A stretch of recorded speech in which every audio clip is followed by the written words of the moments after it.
आज की इस वीडियो में हम बात करेंगे एनएफटी क्या है, इसका क्या मतलब है, आने वाले टाइम में एनएफटी का क्या फ्यूचर है, एनएफटी कितनी किस्म की होती हैं, एनएफटी की टाइप्स क्या हैं।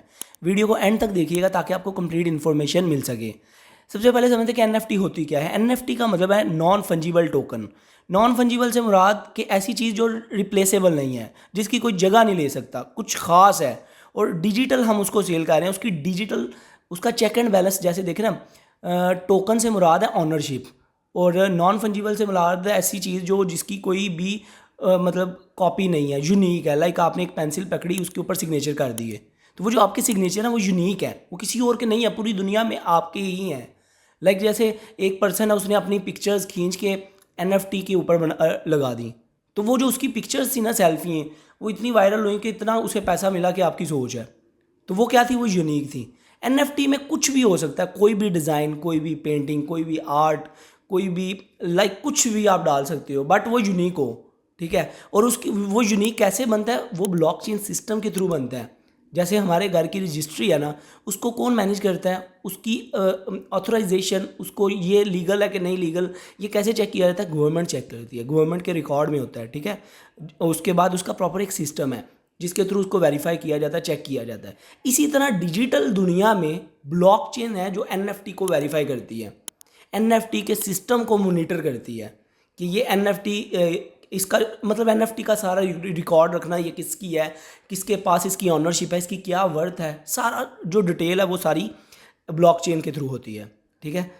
आगे नेक्स्ट आ जाती है टाइप्स ऑफ एनएफटी, जिसमें सबसे पहले डिजिटल आर्ट आ जाता है। नाम से ही पता चल रहा है आर्ट से रिलेटेड जो कोई काम है, लाइक किसी आर्टिस्ट ने कोई अपनी पेंटिंग बनाई है, ठीक है, कोई इलस्ट्रेशन बनाई है, कोई एनिमेशन बनाई है, उसको वो डिजिटल करके, टोकनाइज करके ऑनलाइन ब्लॉकचेन के ऊपर अपलोड कर देता है, वो डिजिटल आर्ट एनएफटी में कंसीडर होंगी। ठीक है, पहली टाइप ये होगी। दूसरे पे आ जाता है कलेक्टिबल।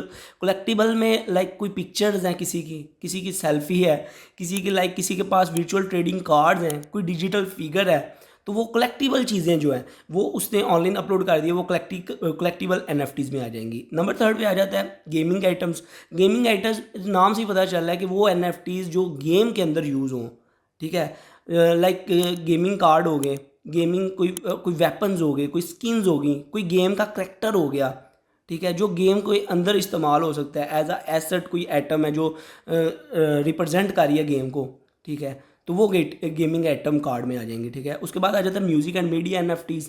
उसमें क्या होता है कि लाइक किसी बंदे ने जो है अपना कोई म्यूज़िक ट्रैक बनाया है, ठीक है, कोई एल्बम एक्सक्लूसिव म्यूज़िक ट्रैक बनाया है, कोई वीडियो क्लिप है उसका, ठीक है, तो वो उसको टोकनाइज करके ऑनलाइन अपलोड कर देता है, वो भी फिर म्यूज़िक एंड मीडिया एनएफटी में आ जाएगा।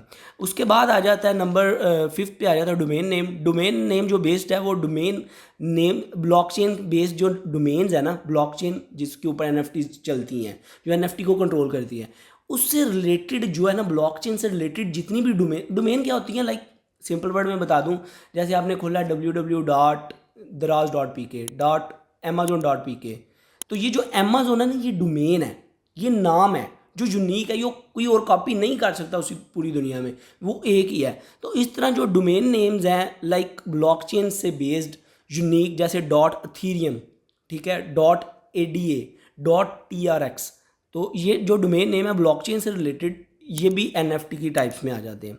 उसके बाद आता है असेस एंड मेंबरशिप टोकन।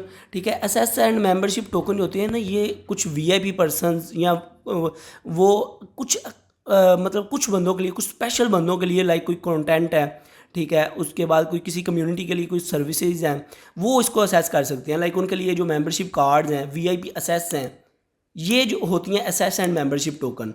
उसके बाद यूटिलिटी एनएफटीज आ जाती हैं। नाम से ही पता चल रहा है वो टोकन जो किसी को यूटिलिटी दे रहा है, कोई बेनिफिट दे रहा है, कोई उसकी ज़रूरत है, कोई किसी काम के लिए आ रहा है, कोई वैल्यू प्रोवाइड कर रहा है किसी को। यूटिलिटी मतलब क्या होता है? कोई मतलब लाइक आपने एक सेब खाया ना, आपने यूटिलिटी ली है सेब से, ठीक है, एनर्जी ली है, एनर्जी इज़ यूटिलिटी।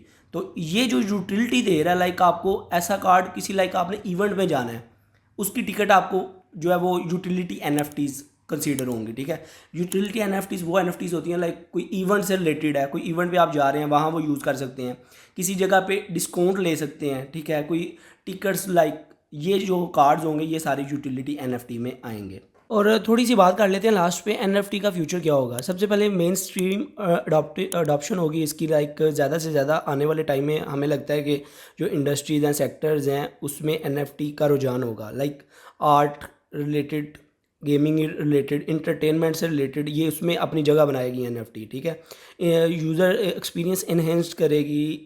ठीक है, यूज़र के साथ इंटरेक्टिव एंगेजमेंट होगी इसकी, लाइक डिजिटल इवेंट्स होंगे, लाइक ऑनलाइन कम्युनिटीज़ बनेंगी। ठीक है, एनएफटी में आने वाले टाइम में। उसके बाद डिफरेंट प्लेटफॉर्म पे जो एनएफटीज़ हैं, लाइक लोग सेल कर सकेंगे ईजीली, डिफरेंट ऑप्शन मिलेगी आपको आने वाले टाइम में, हो सकता है कंफर्म नहीं, बट फ्यूचर में हम ये प्रेडिक्ट कर सकते हैं। पर्सनलाइज्ड एनएफटी भी होंगी, लाइक आप अपने इंटरेस्ट से मुताबिक जो है ना, उससे रिलेटेड जो है एनएफटी बना सकते हैं। ग्लोबल मार्केट में भी इंशाल्लाह आने वाले टाइम में हमें लगता है कि ग्रोथ होगी इसकी वर्ल्ड वाइड ना। डिफरेंट कंट्रीज़ हैं जिसमें लोगों को इतना टेक्नोलॉजी का नहीं पता, आने वाले टाइम में कहते हैं कि वहाँ भी लोगों का रुझान बढ़ेगा और इसकी ऑडियंस दिन ब दिन बढ़ती जाएगी। तो ये छोटा सा कॉन्सेप्ट है इसका, आई होप आपको क्लियर हो गया होगा। वीडियो अच्छी लगी हो तो सब्सक्राइब और